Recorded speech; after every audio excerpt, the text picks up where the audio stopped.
क्या आपको याद है वो फिल्म जिसने हर देशवासियों की रंगों में जोश भर दिया था, जहां सिर्फ 21 सिख जवानों ने 10,000 दुश्मनों को रोक दिया था। जी हाँ, हम बात कर रहे हैं केसरी की। और अब उसी का दूसरा अध्याय आ रहा है, केसरी चैप्टर 2। लेकिन इस बार कहानी और भी बड़ी है और भी गहरी है। इस वीडियो में हम जानेंगे इन दोनों फिल्मों की असली कहानी, जो सिर्फ सिनेमा नहीं बल्कि इतिहास है। क्या आपको याद है 2019 की फिल्म केसरी? ये फिल्म एक असली घटना पर आधारित थी, सारागढ़ी की लड़ाई।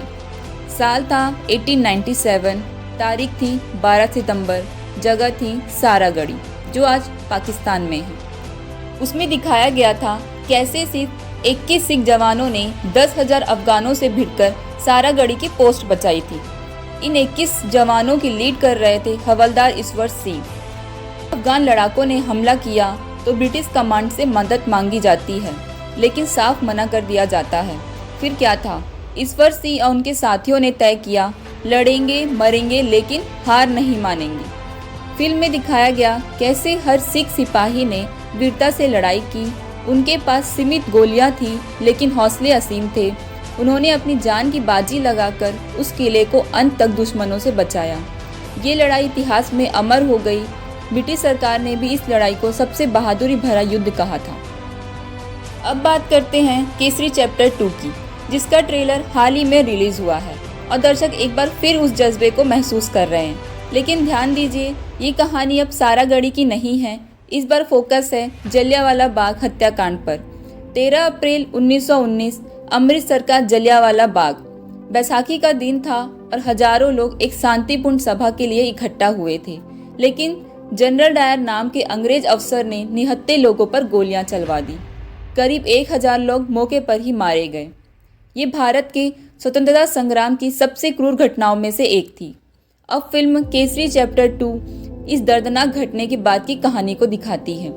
इस बार लीड रोल में हैं अक्षय कुमार, जो निभा रहे हैं सर सी शंकरन नारायण की भूमिका। वो एक वकील थे और ब्रिटिश हुकूमत के खिलाफ आवाज उठाने वाले पहले भारतीयों में से एक। जलियांवाला बाग हत्याकांड के बाद नारायण ने ब्रिटिश सरकार के खिलाफ मुकदमा दायर कर दिया।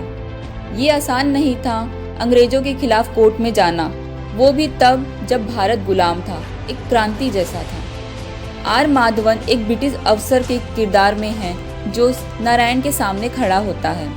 अनन्या पांडे एक पत्रकार का रोल निभा रही है, जो उस दौर की सच्चाई को जनता तक लाना चाहती है। फिल्म सिर्फ कोर्टरूम ड्रामा नहीं है, ये दिखाती है एक इंसान की आवाज़ एक देश की लड़ाई बन सकती है। अब आप सोच रहे होंगे केसरी और जलियांवाला बाग का क्या कनेक्शन? असल में दोनों घटनाएं ब्रिटिश साम्राज्य के जुल्म और भारतीयों की बहादुरी को दिखाती है। सारागढ़ी ने दिखाया हम 21 भी हो तो भी लड़ सकते हैं। जलियांवाला बाग ने सिखाया अब हम चुप नहीं रहेंगे, अब न्याय चाहिए। पहली फिल्म में हमने देखा फिजिकल लड़ाई, तलवार, गोलियां और खून। दूसरी फिल्म में हम देखेंगे वैचारिक लड़ाई, कानून, सच्चाई और इंसाफ। ये दोनों फिल्में दिखाती है आज़ादी सिर्फ युद्ध से नहीं मिलती।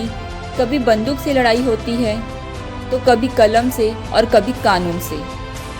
हमारे इतिहास में ऐसे सैकड़ों हीरो हुए हैं जिनके बारे में हम कम जानते हैं, और यही फिल्में उनका परिचय करवाती हैं। तो दोस्तों, अब आप समझ गए होंगे कि केसरी सिर्फ एक फिल्म नहीं थी, वो एक इतिहास था। और केसरी चैप्टर 2 एक इतिहास की अगली क्रांति है। अगर आपके अंदर भी वो जोश है जो उन 21 सिखों में था, अगर आपके अंदर भी वो आग है जो जलियांवाला बाग के बाद देश में जली, तो इस वीडियो को शेयर जरूर करना। कमेंट में बताओ क्या आप केसरी चैप्टर 2 को देखने के लिए एक्साइटेड हो, और अगर वीडियो अच्छा लगा हो तो लाइक करें, चैनल को सब्सक्राइब कर दो, क्योंकि हम आपके लिए लाते रहेंगे ऐसे ही असली कहानियाँ सीधे आपके दिल तक। जय हिंद, वंदे मातरम।